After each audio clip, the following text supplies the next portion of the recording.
Title: The shadow of the bloody legacy. Dust danced in the only ray of sunlight that dared to pierce the grimy attic window.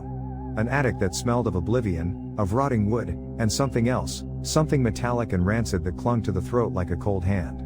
Daniel, with his 23 years and an unexpected inheritance, wasn't one for superstitions, but even he felt a chill when he set foot in Blackwood Manor. He had inherited it from a great uncle he never knew, a man shrouded in rumors and silences, a ghost in the family tree. Now, Daniel, an architecture student with dreams of modernity, found himself trapped in a Gothic structure that seemed to breathe with the melancholy of centuries past. The first few days were spent exploring. The manor was a labyrinth of dusty rooms, somber portraits that seemed to follow him with their eyes, and corridors where the silence resonated with echoes of lost voices. The shadows, always long and cold, moved with an unsettling independence, dancing in the corners, stretching on the walls like bony fingers. One night, as he was trying to decipher an old plan found in the library, Daniel heard the whisper. It was faint, almost imperceptible, like the rustle of silk against stone. He ignored it, attributing it to the wind seeping through the cracks in the windows. But the whisper returned, louder, closer, transforming into a guttural voice, laden with hate. "You will pay for your sins." Daniel jumped up, his heart pounding in his chest. The library was empty, save for the shadows that writhed around it, mocking his fear. He thought about leaving, about abandoning the manor and leaving behind the cursed inheritance, but curiosity, and the promise of a secure future, kept him tethered. From that night on, the presence became more insistent. Doors opened and closed on their own, objects moved, and the voice, always the same, echoed in his head, accusing him of sins he had not committed. Daniel began to investigate the history of the Blackwood family, seeking the origin of the curse, the root of the hatred that haunted him. He discovered a story of betrayal and greed, of a ruthless patriarch who had amassed his fortune at the cost of the misery and blood of others. He discovered the story of Eliza, a young servant unjustly accused of theft and sentenced to hang. Eliza, whose spirit, according to local legends, roamed the manor seeking revenge. One night, the shadow materialized. It wasn't an amorphous figure, but the silhouette of a young woman, pale and spectral, with a rope around her neck and eyes filled with an inextinguishable rancor. She floated in the air, extending a cold, bony hand towards Daniel. "You are of his blood," the shadow hissed, her voice a torrent of pain and fury.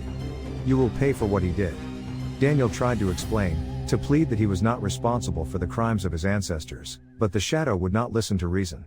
She was consumed by a thirst for revenge, fueled by centuries of suffering. In his desperation, Daniel remembered the old plan he had found in the library. A plan that revealed the existence of a hidden basement, a place where the Blackwood patriarch had buried his darkest secrets. Following the plan, Daniel found the entrance to the basement, a trapdoor hidden beneath a dusty rug. As he descended the stairs, he felt a glacial cold that chilled him to the bone. The basement was a labyrinth of passageways and chambers, filled with antique objects and faded documents. In one of the chambers, he found a wooden chest. Opening it, he discovered a silver necklace, with a cameo containing a portrait of Eliza. It was proof of her innocence, evidence that she had been the victim of a conspiracy. As he took the necklace in his hands, he felt a surge of energy run through his body. Eliza's shadow appeared before him, but this time, her face was not filled with hatred, but with sadness and gratitude.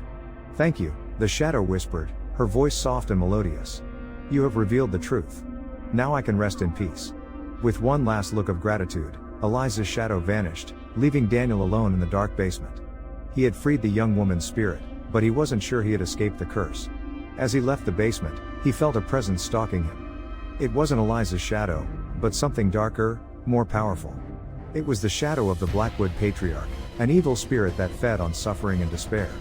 "You cannot escape your legacy," the patriarch's voice echoed in his head. "The manor is mine, and you are my prisoner." Daniel understood that the curse was not just Eliza's revenge, but the greed and evil of the Blackwood patriarch, a force that had clung to the manor for centuries. To free himself from the curse, he had to destroy the source of its power. He remembered a story he had read about an ancestral ritual, a conjuration that could banish evil spirits. The ritual required a sacrifice, something of incalculable value that was linked to the spirit. Daniel knew what he had to do. He went up to the attic, to the place where it had all begun. He found an old photograph of his family, an image that connected him to the Blackwood patriarch, proof of his bloody legacy. With a heavy heart, he burned the photograph in an abandoned fireplace. As the flames consumed the image, he felt a dark force leave the manor. The shadow of the Blackwood patriarch vanished, freeing the house from its evil influence. Blackwood Manor was no longer haunted.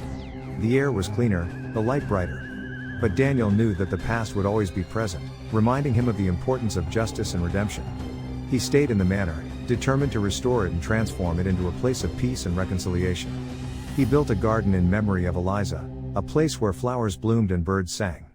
Daniel never forgot the shadow of the past, but he learned to live with it, to honor those who had suffered, and to build a better future.